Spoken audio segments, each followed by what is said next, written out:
சீமானவர்கள் பிரச்சாரம் பண்ணிருக்காரு, நீ டிவிக்கு அங்கே போய் கூட அப்படின்னு சொல்லி இவர் ஏற்றி விட்றாரு. இவர் ஏற்றி விட்டதுக்கப்புறமா ஒட்டுமொத்த நாம் தமிழர் கட்சிக்கார பசங்களும் நியூஸ்ல எல்லாம் எப்படி வரும் தெரியுமா, ரவுடி பசங்க அப்படின்னு சொல்லிட்டு. அங்கேயாவது நான் ஏன் சொல்கிறேன்னா, டிவிக்கேலாச்சும் இவங்க சொல்கிறது என்னன்னா, இவங்களுக்கு ஒரு ஒரு அன்எஜுகேட்டட் ஆர்கனைஸ்டு ஒரு பார்ட்டி கேடாஸாக இருக்காங்க, கட்சிக்காரங்களா இருக்காங்க. விஜய் அவர்கள் வாகனத்துக்கு போய் மேலே போய் விழுறாங்க, விஜய் அவர்களோட கையை பிடிக்கிறதுக்காக ஏற்றி சாடுறாங்க, லைக் துள்ளி குதிக்கிறாங்க அப்படிங்கிறத அந்த குற்றச்சாட்டை வச்சிருக்காங்க. ஆனால் இங்கே என்ன நடக்குது தெரியுமா, அடி கொலை பண்ணுற அளவுக்கு போயிட்டாங்க. வேறு ஒன்றும் இல்லை, என்னோட பெரும் தலையில் நீ அடிக்கிறேன்னு வச்சுக்கோங்க, என்ன வேணாலும் ஆகலாம், எனக்கு அன்கான்ஷியஸாகவும் ஆகலாம், செத்தும் போகலாம், என்ன வேணாலும் ஆகலாம்.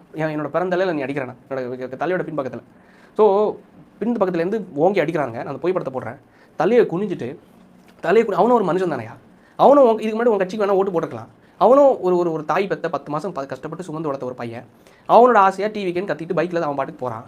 அவனும் போய் கட்சிக்காரங்க எல்லாரும் சூழ்ந்து பிறந்தலையில் அடித்து திருப்பி அவன் என்னன்னா தலையை குனிஞ்சிட்டு பேக்கில் அடிக்கிறாங்க அப்படிங்கிறதுக்காக தலையை குனிஞ்சிட்டு போலீஸ் வந்து காப்பாற்றி பக்கத்தில் இருக்க டீ கடை கூட்டு போகிறாங்க.